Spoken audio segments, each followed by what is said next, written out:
Prophet Adonis, team and the family, we are together in ministry. I want to thank you so much. Allow me to pass the Salutator, the cover of the house, Apostle and Mother General. May the good Lord bless you. I know I said, Amen.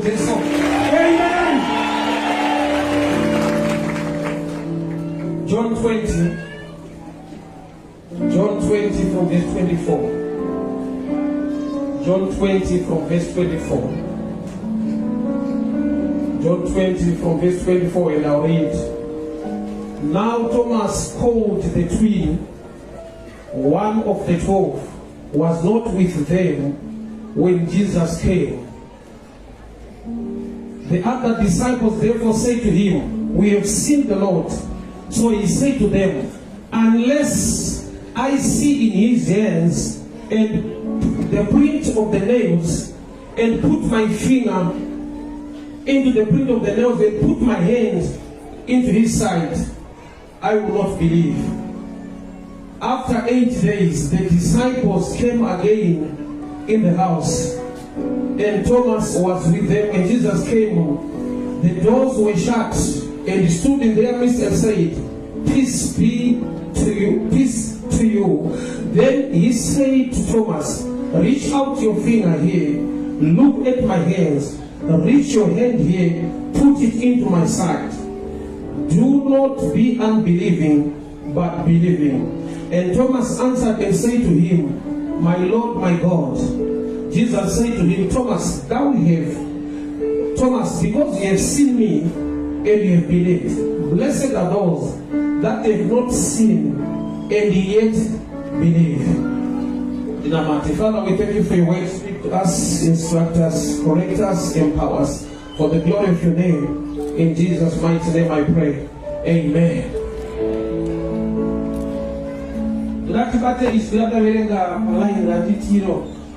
Thomas, who was also called the twin. That's where my preaching is. The other side of God, or the twin side of God. Thomas, also known the good daughter is pastors. Jesus wakamuka, but Jesus wakapia kuniwapo azizi, and Thomas was not part of the team. So Jesus those who are again, those who appear to the team, those who are Thomas in an opportunity mkana wakuti abate maoko wake aisipepa rutivi abate mawangaru maoko. So Thomas was granted an opportunity na Kristo. But Jesus apedza kumupa that opportunity. Unoparidza zvinoita sekunge zvinodzikisira Thomas iye ambobata kuti vakanyanyopafadzwa vanotenda vasina kuona kana kubata. They are more blessed. But Thomas abatiswa abata mfaro wake wakadzoka nokuti iye angati harisi kuzotenda kusvika nabata. But paakabata Jesu ndobva aparidza vhangeri nekuti ivo kubata hakuna nyaya yakawanda kudarika kuti hauna kubata but unotenda. That's the story. Let me preach.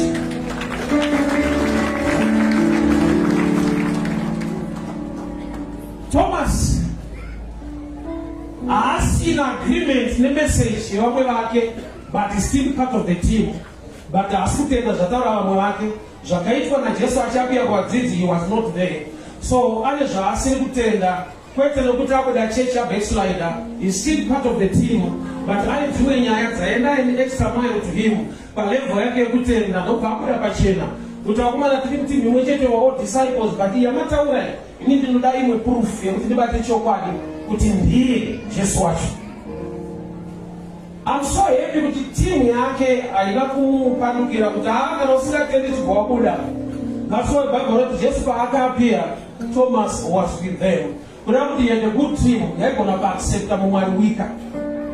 Sometimes the church we are so judging to a level where we don't tell us as a tender that don't want to see that serious. Thomas Abuda Pachelo, the Amata and speed tender and Shigana. Avana kugana pasi wakamuta iwa Thomas lakini kwa kufamba nesu kana patnonga na shamuda why because asutenda za tukutawa. But you want to understand that uterane level ya Thomas Kutai omarusha mwana nyasha, let's just accommodate him. Challenge yakaita sometimes they would accommodate a weak brother. Nekuda kwekuti iwo wako Jesu akapia kwa dzidzi wake. Thomas was not with them. Zoda kuti Jesu amokwanira kunyasha lekuya kwamuri mumasipo. But even this is something that was wrong with Nyango Takaiwa Onyasha. Let's not judge this guy. Give him time. Allow him to be part of the team. Jesus no Vapi and Thomas Aribo. So number one credit did not answer to the church in Pinda Thomas or to the team in Thomas. Eating we never welcome to a brother and that's a good end as a town when home of this. Alright. It's all about you, just like a Mona, but the Thomas acting in and tended. But in a church and so what in the church. Church, some church when they want. But it's not our part to attended. Wait to put it casting boy treasure. Young men able to show us that age.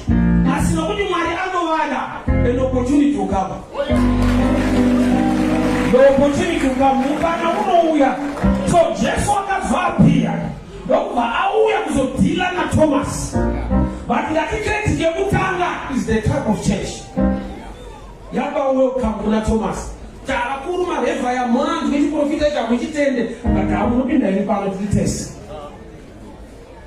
No put it to Mafuwa, Takara Savan, what you do. Mark 16, verse 7. Just about no Faramuka, Muka. I don't tell them that it's one to Sunday Galleria, Uye na Peter. Statement Yakuti, Uye na Peter, you know, to never put it. Just so I told Muka, but you may be Nation, Peter 3 times at Chilamba, the brothers are not happy. So I don't want to meeting our Saka just I don't know about Mafuwa. I just want to be the thing with the guy is an special man. I don't know. I don't know what I'm thinking of Peter that I came by. Saka just one of Moka. I don't want to have this. I want to know Sunday Galleria. Don't vaso to Uye na Peter. He knows Peter is one of the disciples, but the type of the church. Church in the night. There was a time I always tell people to church and students and relax. I was on the Monopinda and Pinning Gross. So just relax.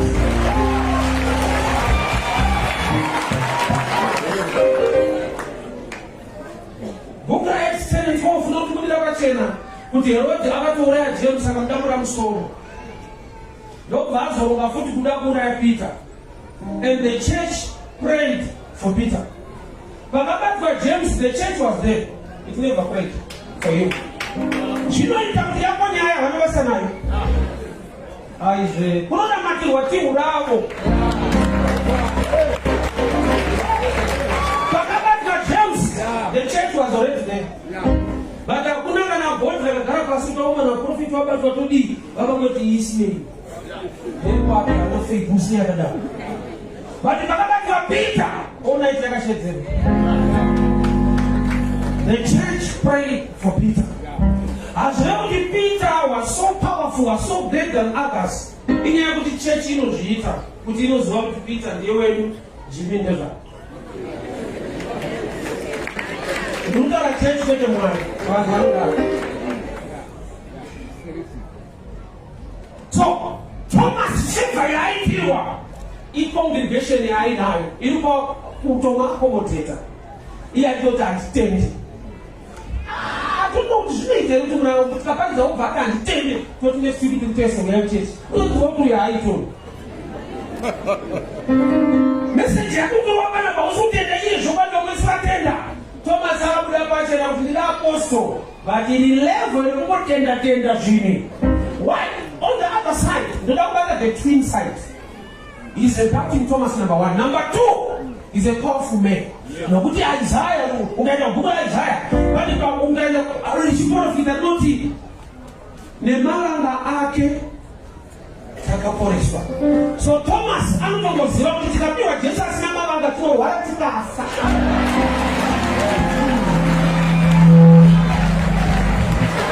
So as is doubting Thomas, Thomas and the people of revelation. Prophetically, I don't know what I put in the Mavanga Ake. So I've been telling people, but the Unazan to show me so much later. Jesus, you know, told her to Wapol Mavanga, which means Jesus are poor, I'm not buying the Mavanga to Wapol. akangohira maoko akavhara kafu nemaonga ake takaporeswa saka anofanira kuramba ainawo. Saka Thomas anotoziva kuti kana ari Jesu chaiye iye asati apora. He is not a doubting man. He is a man with the twin side, the other side is not a doubting Thomas. He is a man who needs the truth on the ground. Why? That's why when you walk to Badalamai, you know that Judas would still at it. Who at it one moon, what to Badalamai? Not the level of Takuziva.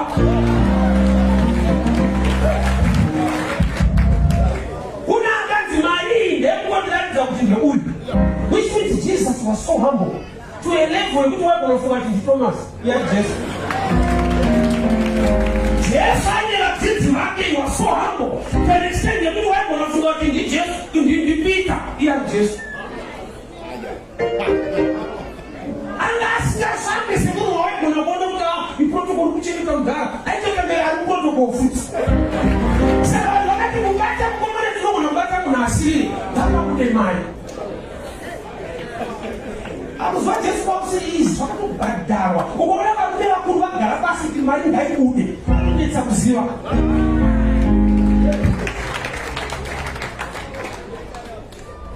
So Thomas is a doubting man the other side, but he's a man and a revelation concerning the true Jesus. Why you don't want to buy the wrong book? I'm not shitting the no time it's a zero. But it's in your final body for behind. Chisingape, a mark, you know, Zigana was in here. But you should have like it about. So Jesus came, don't bow your back, 8 days later, he appeared in the same house. Don't bow Nanga para Thomas never again. Samalangai, Bataparutia. Thomas is one beating way. And you saw just one that they never found Benazo. But just one that is at the other side. You're putting no one up, we have a level. Okay. The level of the father, what they know, snap one. But that's about the level of what it is to know who won this and the local parties. So the twin side of God, the equity, is a God of principles. He's also a God of grace, Nyasha. To an extent, the equity was just okay to a mobile well. I'll let you know get that out of Bonagana Peter. Now, what's for China? When you understand the grace, you become humble. After that, Nyasha, you don't judge others. Why? Because what we call Nyasha.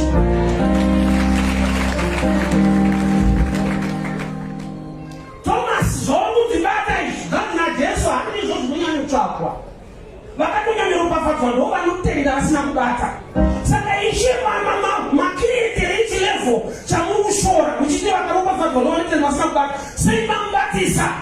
that's the other side of God. You're putting my worship up with the money. What type of level? What type of Peter Junior says, I know that what he said, I know that. She not do one at Jesu. What I don't buy for not tender. But she not born. She not do one at Thomas. Not born. I see Jesu. I will send them that one. Yabugata, you don't do one at home. Nobody yet told me about the Kabugata. I don't have to buy zero. Who's I open the look at the Akabura, Subugata.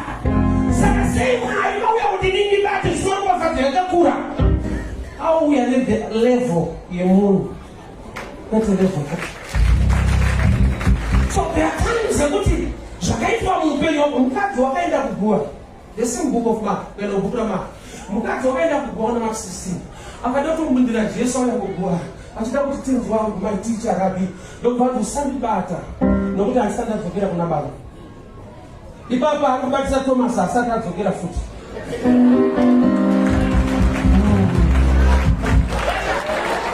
Who never knows how to see another Sunday back? Oh, I don't know to go back. I apologize today. And after the good change, I'm not going to go back. So go back to your much. So, Jack Fallon, Sigama Thomas. I have a China.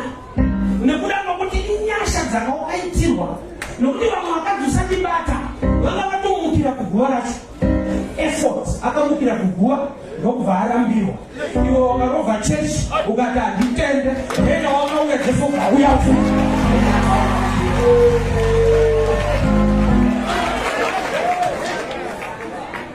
Saka Thomas akachiziva manje ana wamushaenda mustakatoita kubata mulife mune zvinhu zvinobatiswa vanhu naMwari. Kwete nokuti ivo ndo vane vanogona kuzvibata zvinhu zvacho, but Mwari ndo vakangofunga kuti chikubatawo vakakubata kuti uzvibate, nokuti kana uri wega hazvibatike. Saka danger iko zvikuruseivanonyora mabhuku. It's good kuti munhu anyore maprinciples elife, but you must know the twin side of God. This is kuti pasina or principle whatsoever, by grace he can just grant you faith. So I'm going to talk about 6 ways how to touch Jesus. Thomas Mato. Sanu makabatizwa kaima mnamumbata. Ila akatouya akatibata. Wameta kubata wakuti umesera maji 8 ways to touch him.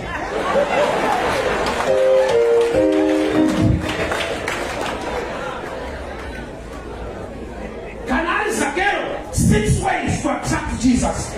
But the Bible not Jesus bakashika pamuti ndiakadasa mudenga. Akati Zakero hande. Kana Zakero na Jesu akusala tiwa book 5 ways to attract him. Kama makabaki spoken.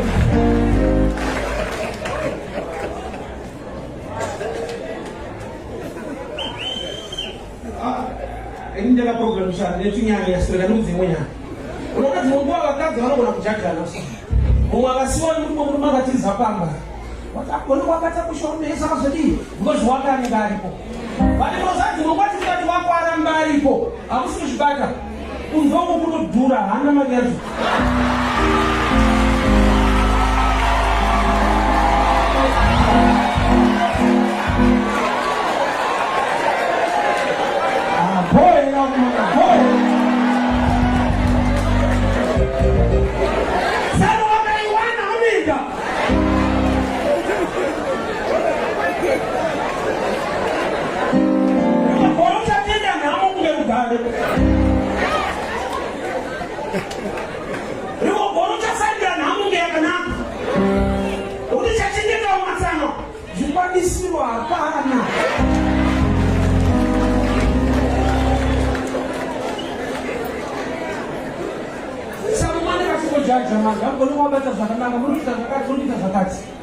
That's not the case.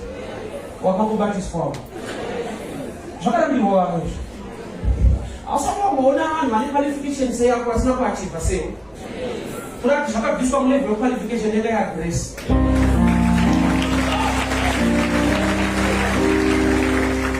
Ukaandasenda grace Ruth ari kurohwa kechituku munda maBoaz. Munda imo mamsina Ruth chete vamwe vasikana vete vasikana chete. Vakasimwa. Saka Ruth afonzo niwera bhuku 8 ways to attract Boaz.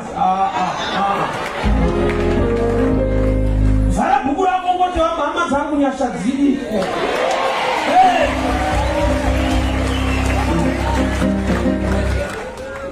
Nyashadziri kutiri hiyo. Ende kana wadziki wadziziva. You humble yourself. Haikuda nekuchirambi. Ine kutautizive. Dai zvaitwa nekugona Thomas aambobatiswa. Jesu anogona kutotsvaga another disciple kana Thomas asaiti. Ine ndinochallengwa naMwari anonyengerera Jona anotoramba kuenda. Opinda bhodhi risina Mwari kuti ndinema ndimbokusiya kusvika waenda. Mwari wakasimba usi ane simba ringotanga namusikane nomutsa mumwe. Vanoti Jona ndinewe. Ole akameka Jona ichienda naye. Asi Jona akataura naye. But only God commanded the fish to swallow. Which means that was a miracle. Ini mazino. But that's usatsembe mumedza. Ewa katotsenga hainumutaurira iwewe. Asiri Mwari waitsengeke.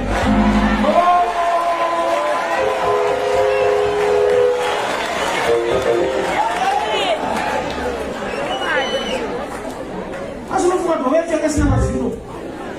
Ishaki naye, uombe chai. Yanga yatoudzwa. Iwe wabuda mufish maji. How to control the tea. progress.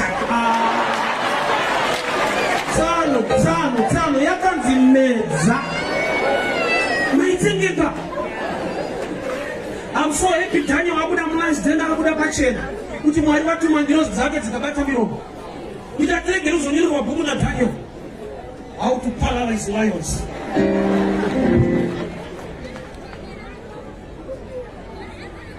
Tine vanhu vaiti vanyashana Mwari. But vano celebrate efforts yavo more than uplifting his name. Tine vanhu vaiti vanyashana Mwari. Zvokuti dai vakaziva kuti inyasha, havaichinyira vamwe. Thomas awaitirwa, aisiyo inodiwa naJesu. Jesu yaanonyanyuka ine blessing. Vanhu vakaropafadzwa vanotenda, vasina kubata kana kuona. Ndokwamwari chaiko chaiko. Vati mukuzonzibata, ndokwako wawandonyasha. Saka ufamba kuti tisipobata Jesu. We are too powerful. Kubatiswa. There was a time when Mount of Transfiguration, Jesus appeared to the the rest 9 were just go. Our dog witness a transfiguration, no corner, Elijah, no corner Moses. Even the Kanawams and then Muparinga, message sounds different. Umanshuka Panoro to Moses and Gamona, Elijah and Gamona. But I found also to Amara, live for a week, it is no one is my general. Akasamza, what I told you, and open so on the Jesus. Jongo tidai usina kusala zongo suka ono. Tunatipani baba kuti mwale waka mbikira nyasha so. But the children of Mafuwa meet against others.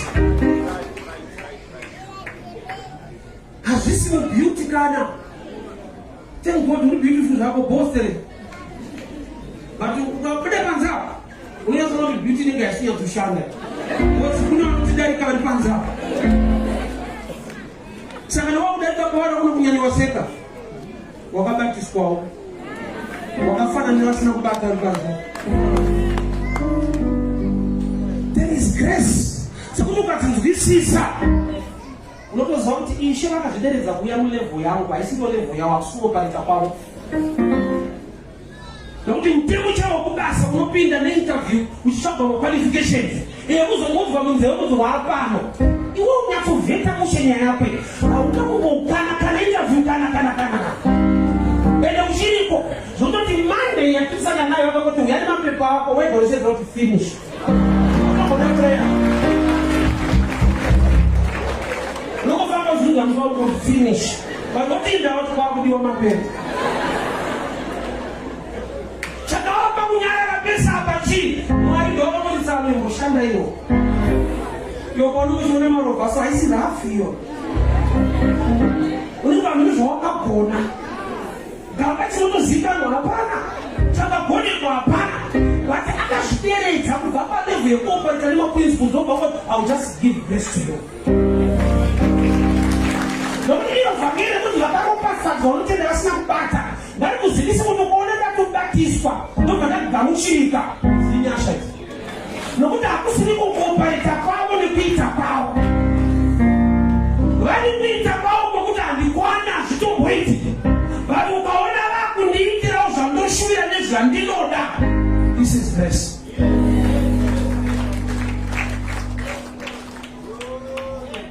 Ziliko shasha tefalo nizagashika kwa washika iwe. Yo sili shasha. Grace wazana sede. Audadi azitombo itakana. Auna unofuna tomochinyira na kujaja kana. Why? Because I'm too prayerful. Kasudani. Tell God you are too prayerful. But hapana panenya haya. Sabe anga akarara mtembe lipecho yale. Eli ali office. Mwali wakataka kudana muna akarara kweta mu office. Bali pekuti mwali wakata zo office wale zo na akakura rota. Wanda mwali wakutana wejini. Nutana kutuza sekungongo wakashimura. Ayo, Sunday mayo akungana akaturara. Hakuna prayer hivi, hakuna zaisibano. He was asleep close to the ark. So wakataka mundana wakataura naye. And he was in the office. It was just grace. That's why I love God. Now look at the way God does when you can Sabe o que você vai dar? Vai malhar com ele, não pensa nela, nada. That's a sign that you are not going to voice no more.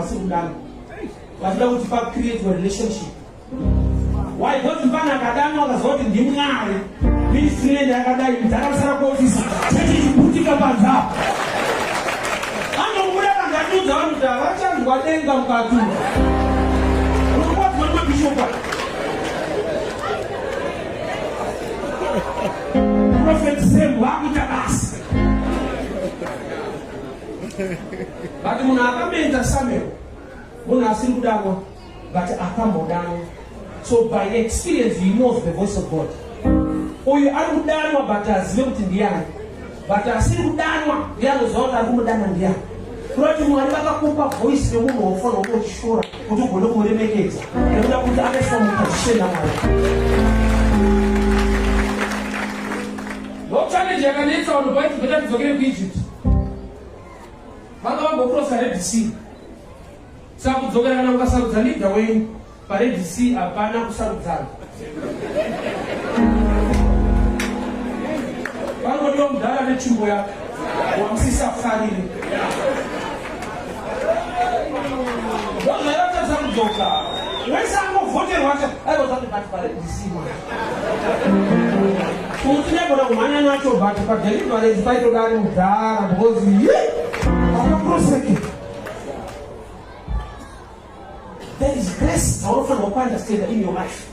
To an extent, you're going to promote Mufuga, motion Nama, and Momina Paranya Zapo. You put us on penny or Tasimuna on a yash. Chef, and yes, I'm going to start on Zabalek, and the man will find spirit at Star. Put open by the favor. This way to Jesus are awful. No wonder.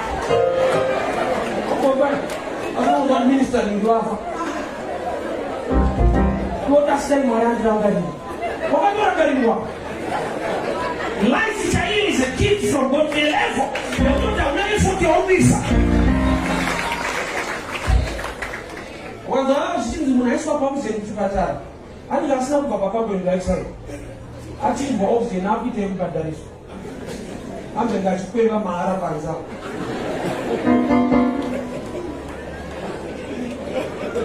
What is all we do? What is from the Lord? So to take this one.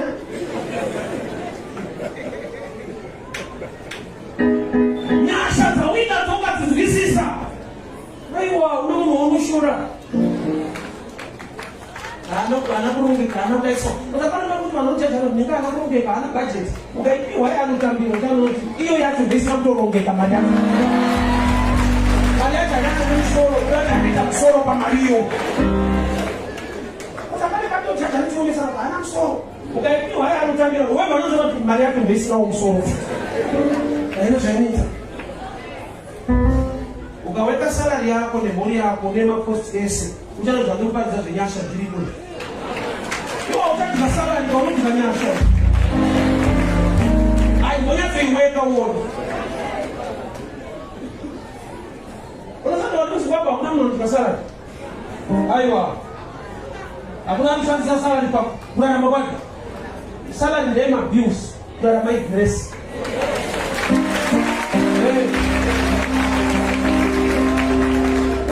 Especially a good country.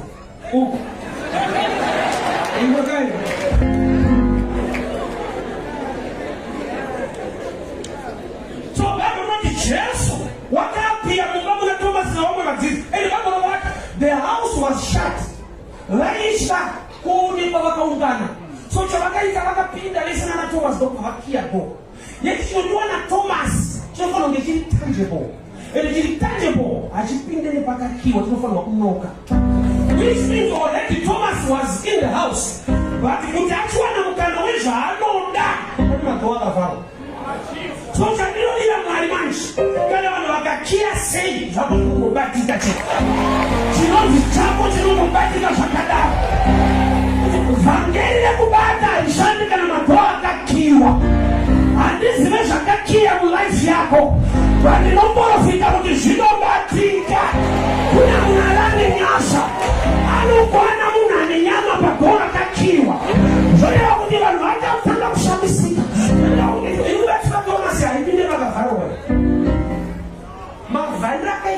no minega mira ke ka upini. Bapinde mota understand no hapa. Bapinda. But here hakika nada. Unakupura zizo mtu wanataka kupinga simu katika.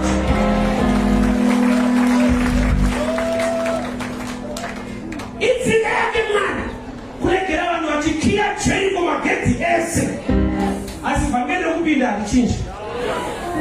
Majipeza mukia madoto mnopinda. Rabi bese kagakiwa. Aisi nyaya. Rubi zamani wako jiti. Mnopinda ni bese. Anokia siya waki. Thomas, kula ni bese yake ndokuda mlango wakati sunga mude. Boza hiki chikaleshi bati. Dabata mangana bata. Zamani nokia do. Kona baba wakiti mlango ndokuda kukira. Wakakia ne wame wazizi. Lakini uzomo wao utamuda ziobatika. Lolo kwa wakia do. Baba the door was shut. He was upali sauti. Nakubata. Watibira tuo. Tuweo makia mwa. Yeye ndali kubata manini. Mungu wakia. Yesu Mungu watu ndawa kuchipita machi. Nakuti yeye don't waste is the door of life. Kurati yeye hapo ni door pashaka. Yesu wakapinda. Anakupinda uli mwenye akapinda ile nyama. Ndio watu na Thomas bata. Zao tikuja wani wakati boy kana pakabata. Nakuti wakakinda, watu wasijali utishibatike. Beware of your enemies. Ile vodiki, beware of friends. Ile vodiki, beware of those who love you. Whatever you look at, my enemies mwele vodiki. Unaona watu wabono njenga. Anokuda adabukitira zakaipa njenge tu. Sabona ni mabibi majinja mina ode akawa ni wana omuda na nao. Sorry, no problem.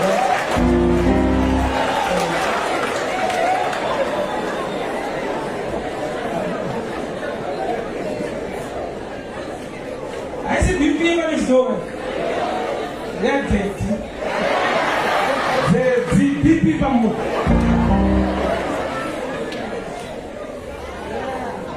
Oh, what do you want back in that response? You're talking about your woman.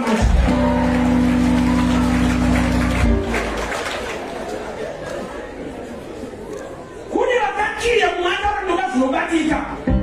Anataka kufanya watu mmoja kwa tatizo kwa ndio upepo kana mkoma nao ile miaka umeshamtai si kuna uniso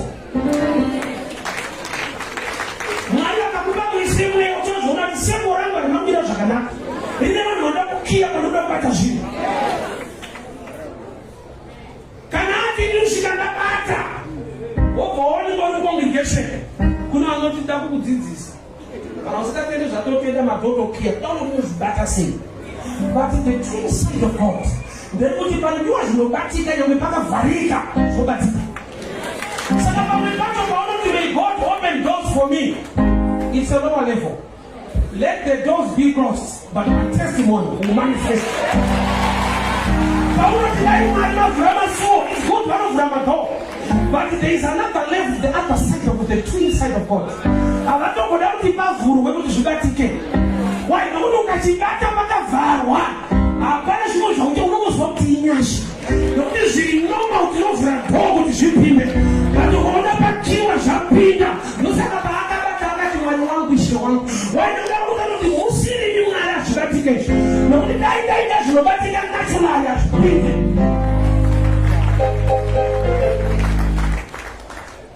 so handiziva nemadhoo akavharwa ende kuda kuti muone kudai masuwa avhurwa. It's another side. God can even open doors for you. But there is another side. Under a closed door. The room was tightly shut. It was locked. Yet you can't even answer what you should have done. We will get it over a key. Timbrawe, look here. What a move, what Thomas would not tell you should have done. So they are joining around. But because how to wear that no better than 89 us. Come on to pay my key. Don't know about a key. But no matter Jesus has over all we are. On the 8th day. But not after 8 days. he appeared. Can I break down a little bit?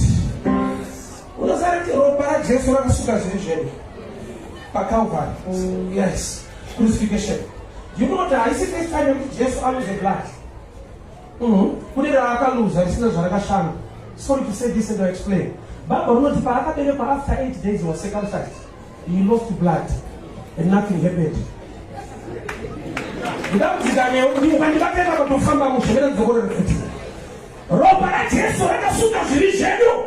But he wrote by the Calvary, permission in the cross. No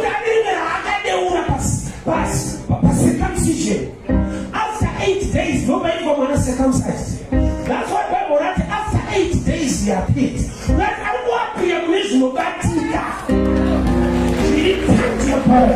nobody but circumcision. I could not go for this one. But he wrote. But the blessing is from Bata. No, you want Bata after 8 days. You Bata won't see you. You have to go to Mushi. You have to go to Mushi. After 8 days, he appeared. Don't go to Thomas Bata, but Thomas Bata. Don't go to Zayah. Don't tell us not Bata. Which means they are not telling them about Jesus, but Bata is serious.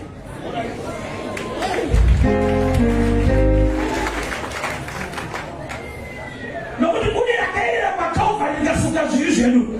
But after 8 days, he was circumcised, he lost his blood.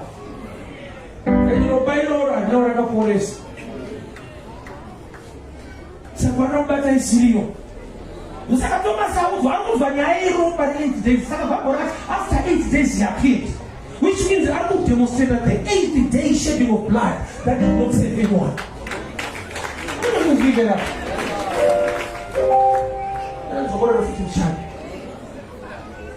Tradition, custom. Jesus himself was circumcised. But circumcision will not lose the blood. But I put up a police for the Muparinga. Because don't value the blood and don't value the kilo. Circumcision after 8 days. So that Jesus will appear to Thomas on the 8th day. I will back this up. I will back up to back up, but that is not linear. Couldn't you add your back up, but this is on your touch? I'm going to let you again.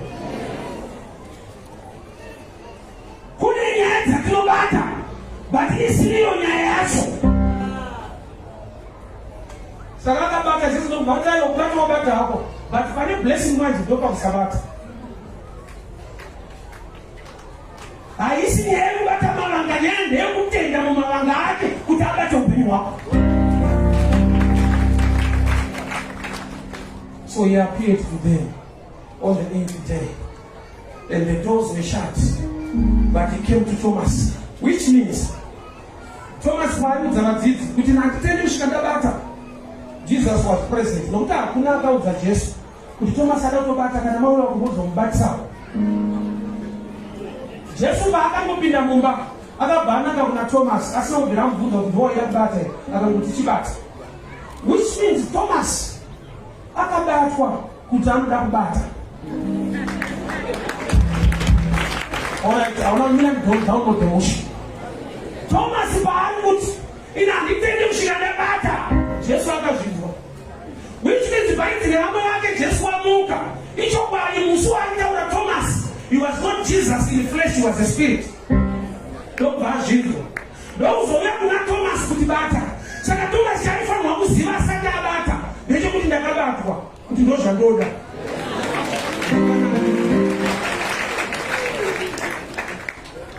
Saka, we are passing my Lord, my God. I was all that in there, to back for them. Put in those Doda. But Jesus said, I was there to put in back out. No, you couldn't wakubata. Anishungwa mukira kusengugua. Akatusadi bata sasa kugera kuna baba. Anishungu, alikudaisha wake. Alikufanya kumudila Kristo. Yes, no. So there are times that you find yourself, you know, you are doing everything and things are not happening. Kugerezana kuti muchechi kwacho akarovha pakamuka Jesu kwakauya akazongoya day 8 ishendo kubva wauya akasikirana nazvo. Kune dzimwe nyasha dzekuti ukada kujaja manamatiro ako unotarisa upenyu hwavo unoita bitterness. Ibatsototsana uchiite zvakatuita zvakati chinoti nyasha chiri very stubborn. Kune vamwe kuti zvinongoita wazvo. Kune vekuti havana zvimwe zvavangatsanangure zvakawanda. Kana muri kudenga kunomutsana kuti vakapiwa maiki kudenga kune drama kauchanakisa. Kuti kune munhu akapinda denga akasina mati aiba akatozina Jesu kuenda. Zvoti ukamudza 6 ways how to pray anoti takangobvara vanhu taakuna. Unotonotaumana ida denga kufara so. Anonyasha dzinobowa hamunezvonyanya dzobowa. Zvauduwalaita zvese wakutsana wangoita kuvhara vanhu vodzandei. Iwa unova wakavhara haupinzi.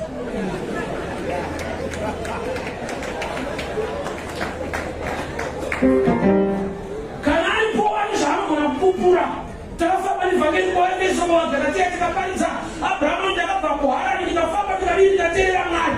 So tinongoti ndakanzwa nekuvavhara bati taakuna. Haana zvakawanda zvinoshandisa zvaangatsanangura.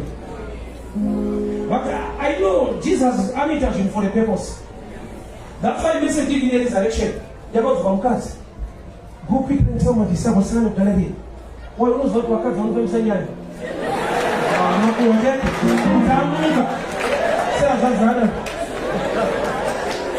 Ela todos vadzidza nasaka zvambo. Wakadzi nyaya.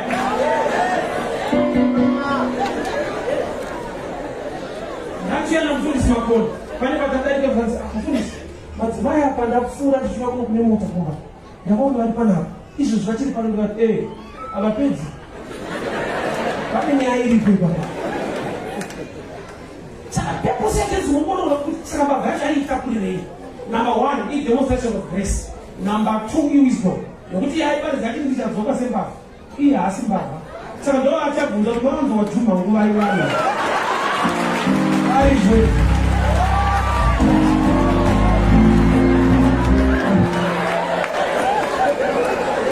Atichaguma kushiwakana waya ndivatembe.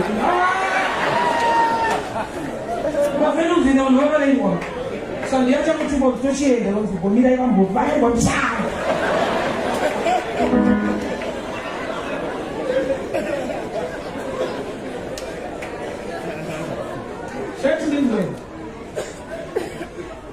Zvakaitwa nevamwe zvakatadzwa kubatwa nevanhu vane shungu.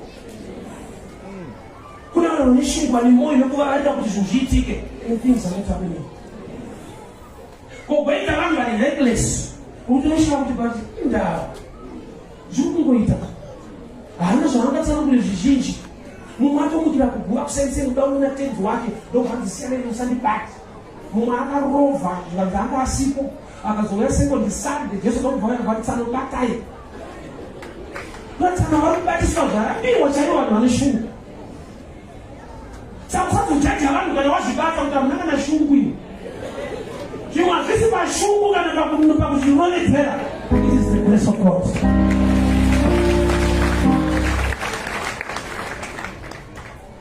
Tine vanhu vakujaja vamwe so. Nokuti pane kakangobatiswawo so.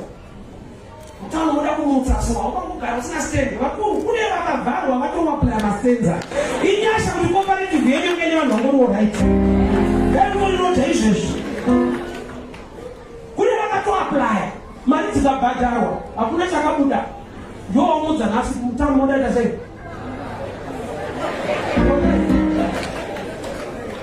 hazvizi nguva izvi nyasha ukatinzwisisa hauise credit paintelligence dzako.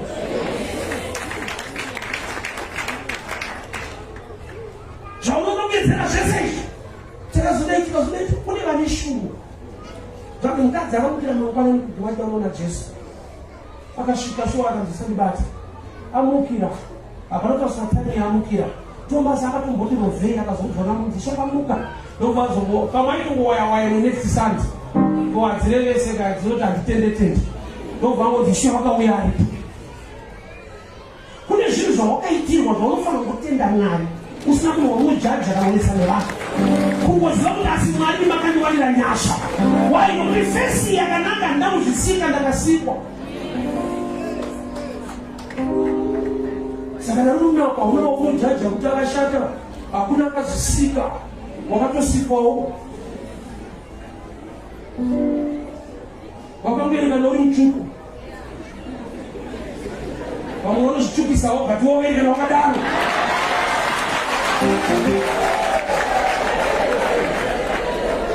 Zvikuteya namwe wakongobereka wakadaro.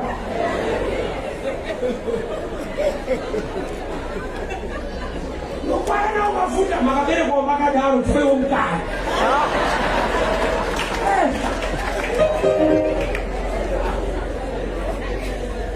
Kana ari maholiday so vanonyatsotaura paredio, don't drink and drive, it's very dangerous. Announcement here we write, advice we write, warning we write. But mozana tunogona kutumwa nemunhu akadhakwa uri sober. Kuda kuti hamusati pane advice yevanhu vari sober. But vanofa. Uri correct, unonzi mwana ari wrong, akadhakwa. Zvoti pakashaya nyasha dzaMwari parotapa. Kugona kwako hakureve chinhu.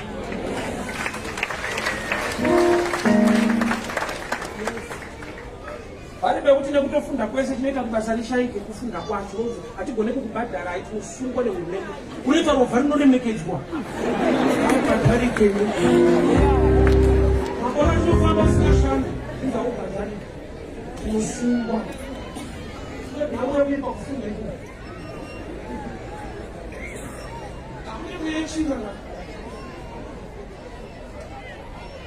Kakucheka sei vatosaswe. Asi bomu nanga no manyo. Ungofika zvakadaro zvese. Halakunge.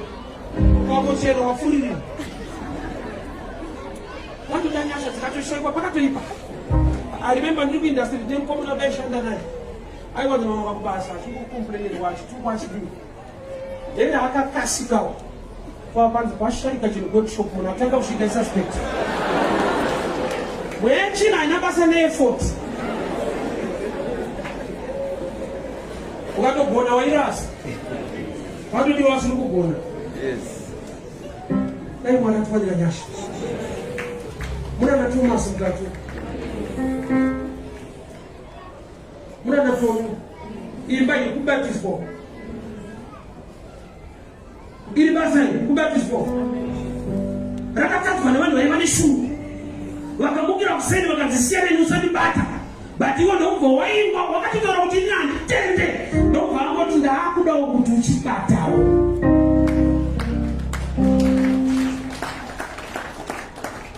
Sokuzoona wakujaja vamwe yatoera. Kutadza kuandestenda chinonzi grace.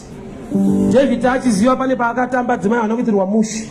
Ndoba akatsanangura kuti aiwa ndarangarira Mwari kwaakandibvisa. Ukaziva nyasha udzwe jive inobuda ega. Zvepete zvekuenda nebhiti unosati wakunyatsoziva dzikanyatsobata pauri kana usina kuti vanokwana.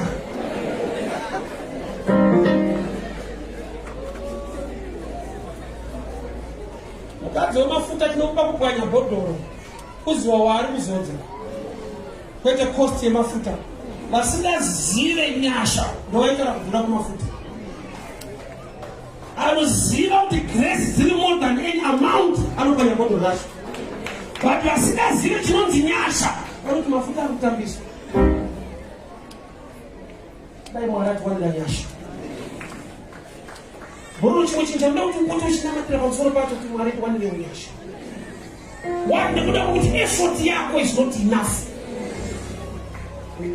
Remember team ilikuwa bora straight. Haiwine. Unonzi Manchester inogona. Zokuti iyo kanenda sangowe kwa hiyo zigowe sa. Kuni meko kuzengine. Kutaona.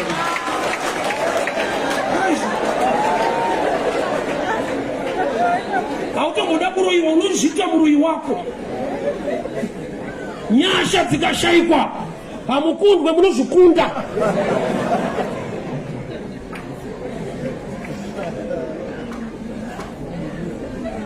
Muna mato wangu pa conference ino. Nekuti madoa akakiwa. Uchabuda ne testimony shetu. ngavarwadziwa vachiya madhoko ngavapererwa vanoshakuti saka tochumita sei manje because zvaari kuda zvinoda pakavhurwa isi taedza kuvhara but zvabatika enemi yako ngaisvika painongoona kuti munhu ane nyasha dzake uyo ane nyasha dzake manje pavanoita kukutsikirira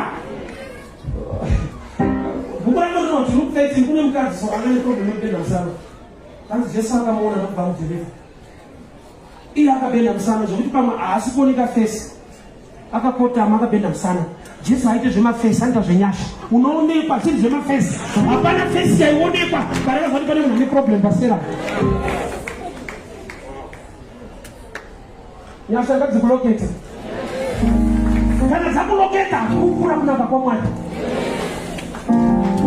usataura effort nekungwara nekugona kungotasikana kudenga kuna mwari halaifudza nopabuda patwabudika chabata uvana vako ukaigekita madrugs ndiye waikazi vanokutamba nevanodaro haisina kuti vanonzwisisa kuna akavangu wabatisawo dzimwe nyasha aasimuvaia usazojaja vana vevamusaraira vana vanosora achita zvinodhaka wako akabatiswa nyasha is part of the team vamwe havana chavabata ndiye angonzibata ukazviziva kuti ndiye chikomitiswa sousarongeka kune vakarongeka vanotsotswa enda kuti jaja vamusaite kutari ndikaretuka kuti munhu wese akujela nemhosva zvinandazoverenga nyaya yaJoseph kuti kunotoendwa isipo kufuna rone kuizotwa mabhandita mbava iziwa nayo iwe kusabatwa zvetuka rokukuwadza ndakatwa teto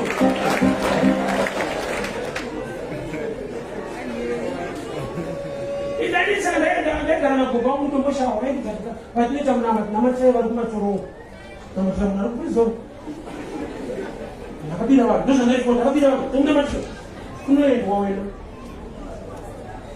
ende mamatsotsi mazhinji haasi ikoko ari panapa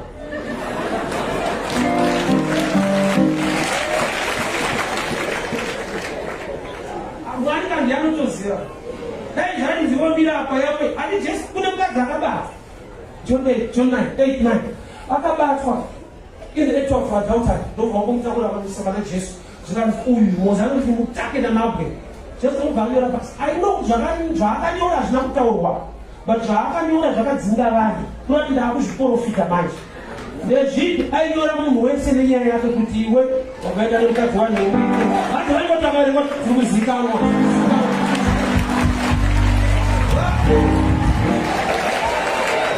gasi picha kuti vanonzobata vanhu vane dzavo zikanyorwa so tinofanana ukadzakanyobvunzonziko vaida kuvana tise utimu ishe kubatana zvedu vati utimu wani patinoita nepatinozviitira kondo kwakasiyana vati mutimu Trymore ndaibodza vanosoranza varumeso hadyike ndotaiwa kwavanodyirwa nezvavanotenga nozvasiyana vakafanana Thomas kutozviteredza kunzibata ako arambira umwe but vane zvakaramba vakarambirwa unogona kuvajaja but Jesu atodii manje ati vakaropafadzwa ndovasina kutobata kwacho so tine vanhu vakaone blessing but vasina zvimwe zvinhu zvitandiko zvatinoona mukadzi aiva neflawa paakapindirwa muprofita Elijah haana kuenda neflawa akaenda ine nzara but ndiye atumwa kunokomborera vanazvo iye aine nzara pane blessing iri dangerous yekuti haishowe haioneke but unogona kuipotsa nekuti iwe ndivone zvinooneka akakuenda aine nzara neanointi anoti nzara neanointi dzinofambidzana sei nzara neanointi ndobva atoparidzana kuti bika tidyo zvinhu zviite zvakanaka ndakati vhesi yakanaka iri bhaibheri kavhesi kokutyirwa jingwa bana. Ndopamba vese mjamba, kama jingwa mungu. Hivi bila kwa hiyo ni chingwa. Chikafu chungu mwana. Chikashambisko. Kuna tu wakuru watu wanatufoksi mwana. Yes,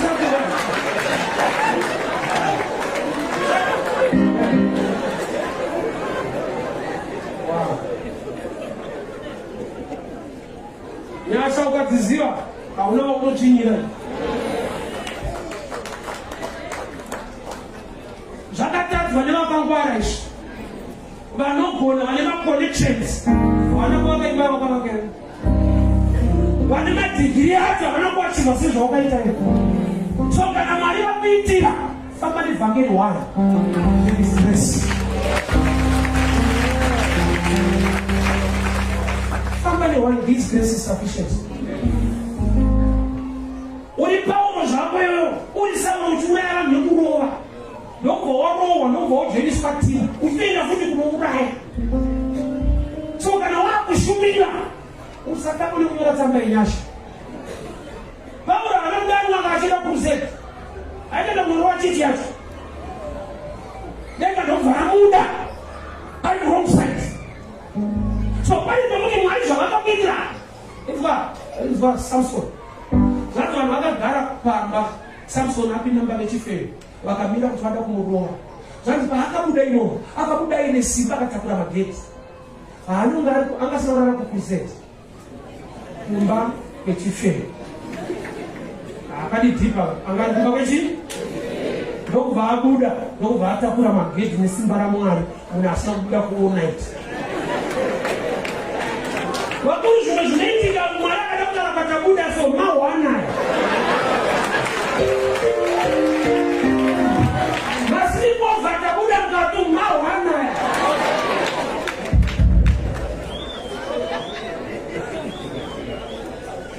Semana wabu namba tatendo Mwari nyasha.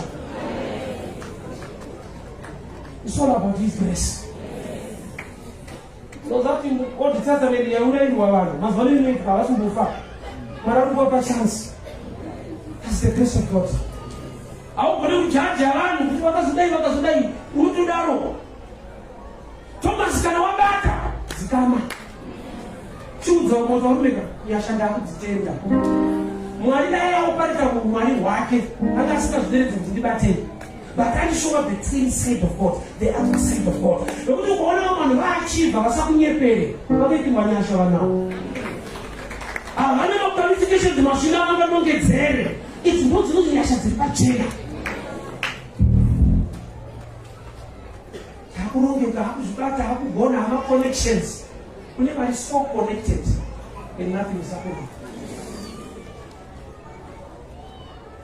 Kune vekuti vakataura nhoroondo yavo kugona kwavo zvavanoita muupenyu, wozoona kana kamiro kacho nokuti asirinda kwale manyasha.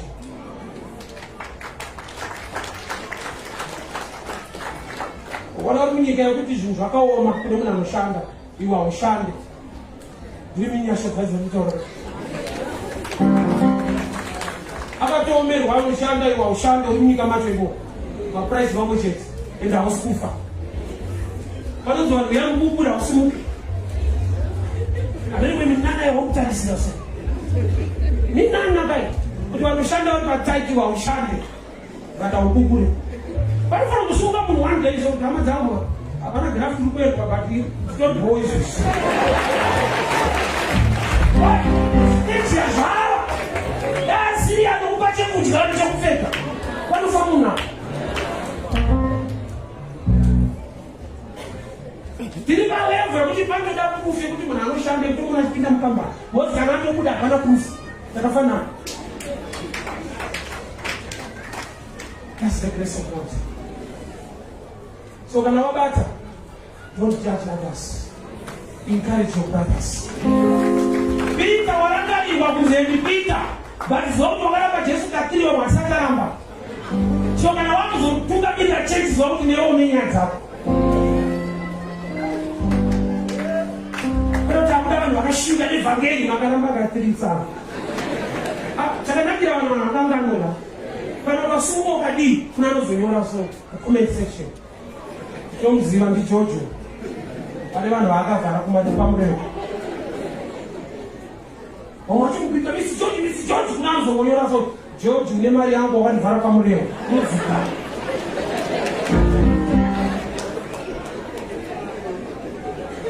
kana nyasha dzatiwana ngatipei mwari mbiri. That's why I love the song kugona ndekweni mwari kugona kwavo unototi sawa asiriye hapana chinobuda zvii zvaigone kwaoneni dai asina kundibata ina ndakubata ndiye akatondibata asi Zakeo akaona Jesu ndi Jesu akaona Zakeo saka usanyore zvaattraction is the one akaita grace to locate you.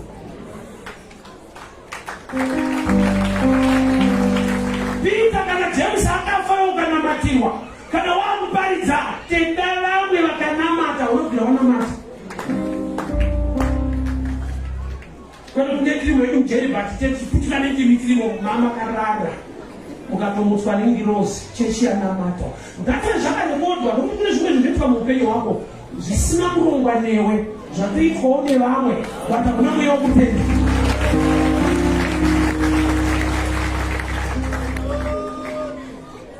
Ati waipinda pano mukomona ukatipinda pano mukaonana pano nofana kutenda chechi go meeting place ka ivenyu kalemba yenyu ana mnazana na ubora kwa kusunga zo ndikutenda chechi yakaita sei takaonelwa pano ukakanyarara zvawo. There are 4 ways how to attract a good husband.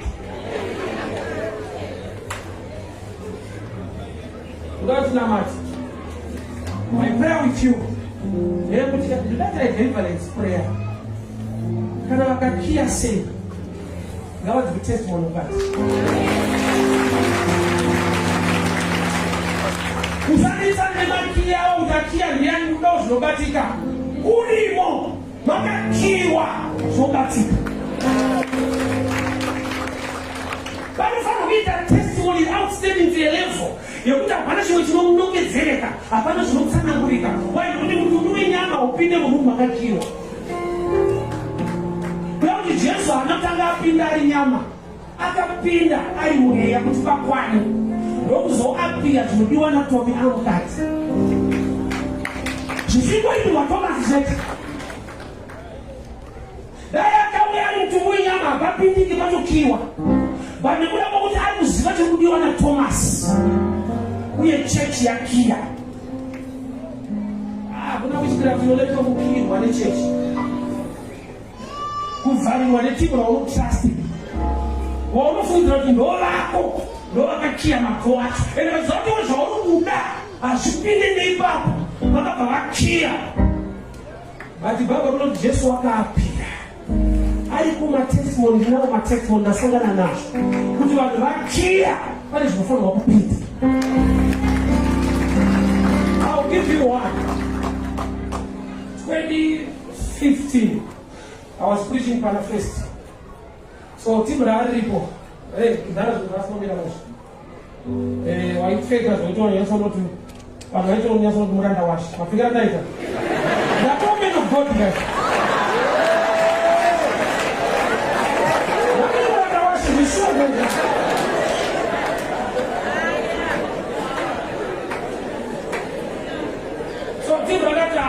Dressing up on the show, so who are part of our team, as we Shakanaka was presentable. Yeah. Don't go any drop out from their team in lunch hour. One go, I won't encourage you, but the same with you. In that direction, and some you don't find the Kadakshin and 11. Now, stand up at the 11. Somebody came. Look, Van Woods of whatever town I got Bakmarundi. I've had $700. Look, Van Party, whatever, Tiffany was older than 11. 11 NGASVIITE choice. Mafuwa.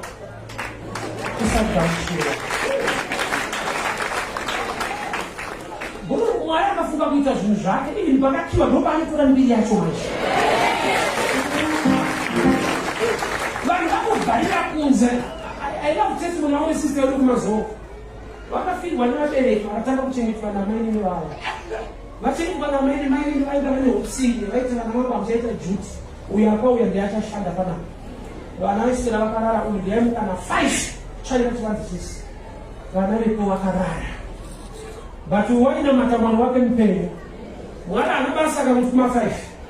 There was a guy I drive kuma road aidarika nepamba ipapo achienda kuma road ndokubva aona sita womutsvaira ndokubva ayeura mweya wokumukira iye achimutswa akaona kumukira.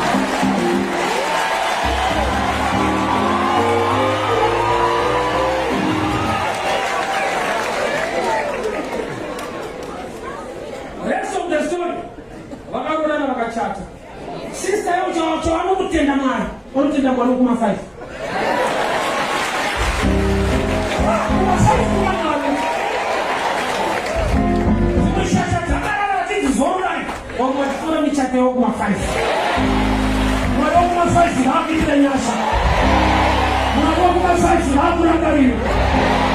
I want us to pray. And this year I can kill marriage yachu.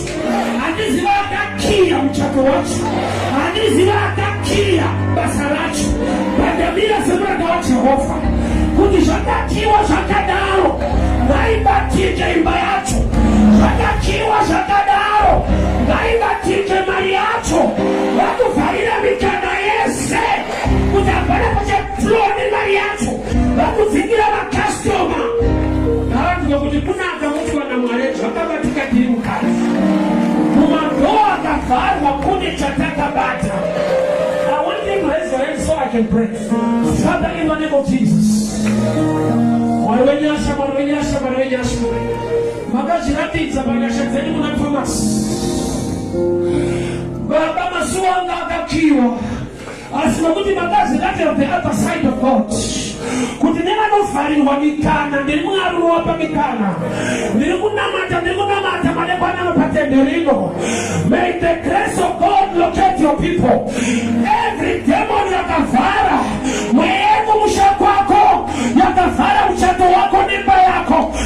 Declare semana wa Jehova. Bashibatike mukatimomo. Balanto chikukura. Kuti zakabatika. Wafara masuo. Zakabatika.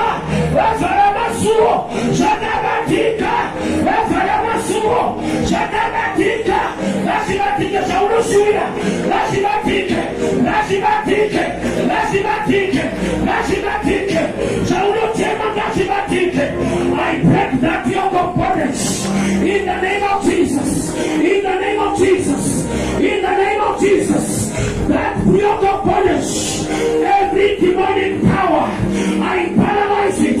Watamariacho, watamikanaioyo, maivagu penyasha, maivagu penyasha, maivagu penyasha, nashibatike, nesitaracheso,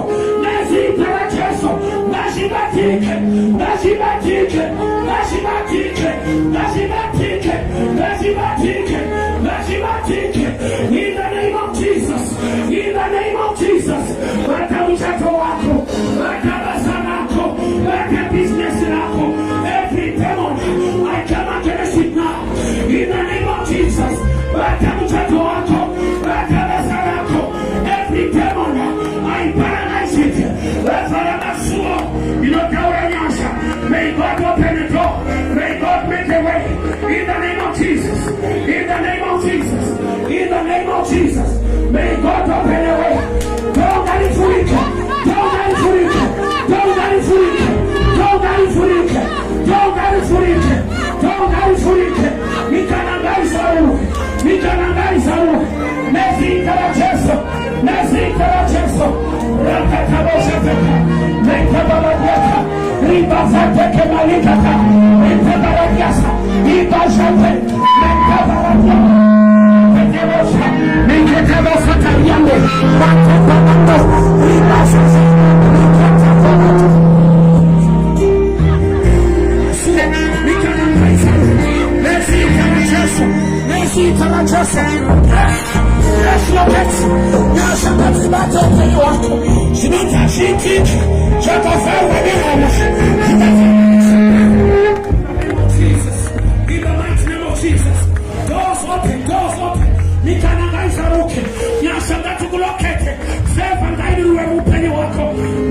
Receive the judgment of this. Rakatabosataka, Mantetelebosiata, Ribasate, Znotazitike, Nobirakia. I open that opportunity. Receive grace, receive grace, receive grace, receive grace, receive favor, receive grace in the name of Jesus. Receive grace, receive grace, Nyasha, Gazitike, Znotazitike, Gazitike.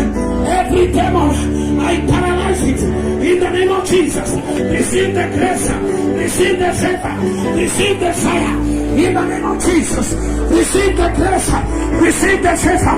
Every demon, it's not a GTK, Tansangano Uno, it's not a GTK, Warigalabiti, Balagakia, Rorwa, Balagakia Chata, Balagakia Basangari Batike, Maria Chongai Batike, Mikala Gaifuike, Nesi Taracheso, Nesi Taracheso, Nesi Taracheso, Nesi Taracheso, Nesi Taracheso.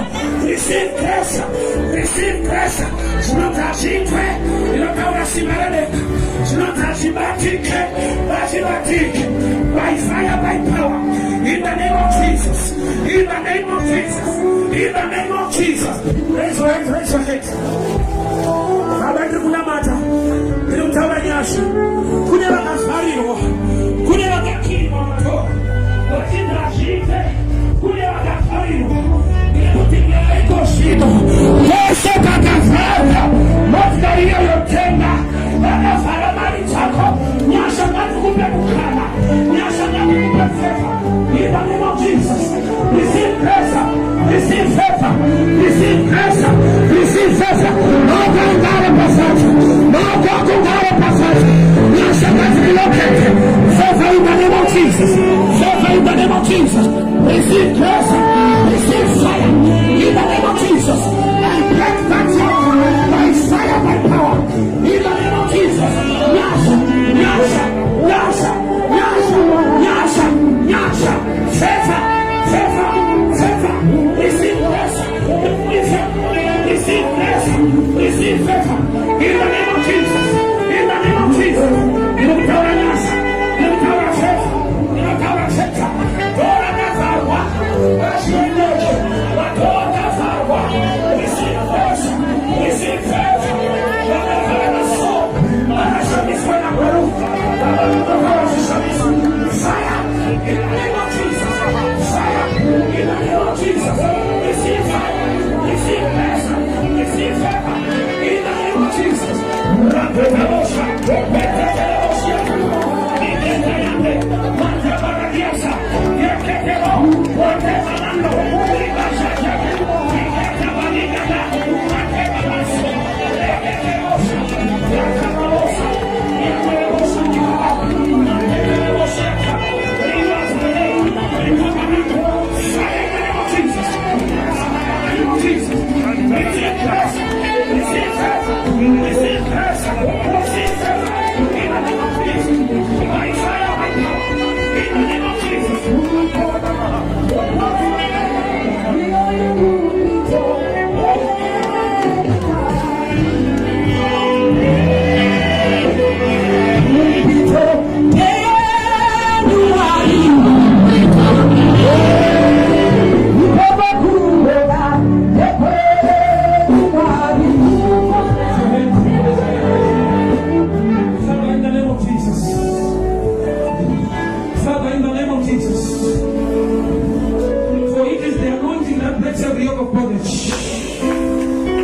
Wakavarirwa mikana nyambonea mama alikumisha manova nirugenda kumshambake iko shino hiyo hali hiyo yakatabula destiny yake. May it be broken now in the name of Jesus. Katia favor by fire, by power, in the name of Jesus, in the name of Jesus. Mikana yako nyamelaka fara ninahiza favor ZVINONZI Mumbai momo ZVINONZI ZVINONZI Nezi karacheso, Nezi karacheso, Nezi karacheso, Nezi karacheso, Nezi karacheso. Pikana mupeni wako ZVINONZI ZVINONZI ZVINONZI Dora Kavawa, President Chida, Dora Kavawa, you know our press, you know our favor, Dora Kavawa, Chata, Dora Kavawa, in the name of Jesus. Let's eat Paracheso, let's eat Paracheso, let's eat Paracheso, let's eat Paracheso.